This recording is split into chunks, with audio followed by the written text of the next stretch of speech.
De la direction des Césars, c'est un véritable coup de théâtre à 15 jours de la remise de ces prix qui récompensent le cinéma français. Et il faut dire que la pression était maximale puisque de nombreuses personnalités avaient signé lundi une carte blanche dans le journal Le Monde. Alors Hugues Daillet est venu nous rejoindre pour en parler. Hugues, comment expliquer cette révolte ? La pression est devenue trop forte. C'est-à-dire que si on observe l'association de promotion du cinéma qui organise les Césars, c'est 47 membres. Il y a 8 femmes sur les 47, donc déjà un problème de parité.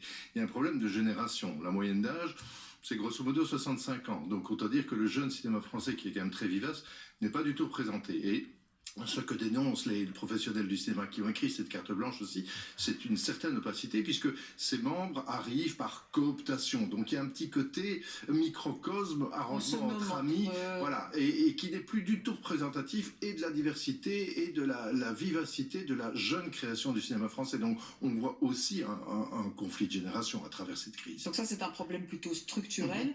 On peut parler aussi de problèmes conjoncturels. Ah oui, avec les choix qui sont faits pour cette exactement.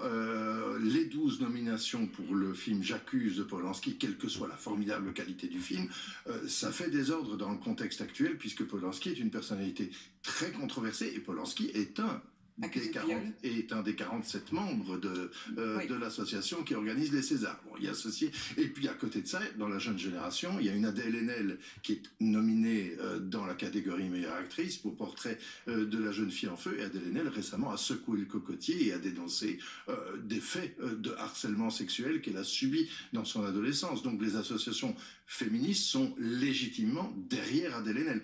Comment est-ce que ces différentes familles du cinéma pourraient encore s'entendre dans une même cérémonie? Ça semble très difficile. Est-ce que ça veut dire que dans ce contexte, cette cérémonie qui a lieu dans 15 jours pourrait être supprimée tout simplement? Écoutez, moi j'ai pas ma boule de cristal, mais souvenons-nous des prix Nobel.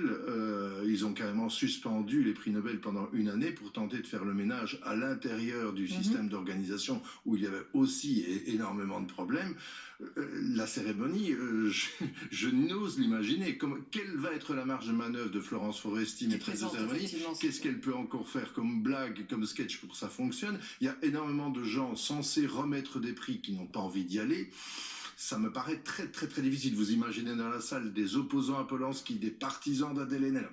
Ambiance. On sera attentif en tout cas au prochain développement. Merci Hugues d'être venu sur notre plateau.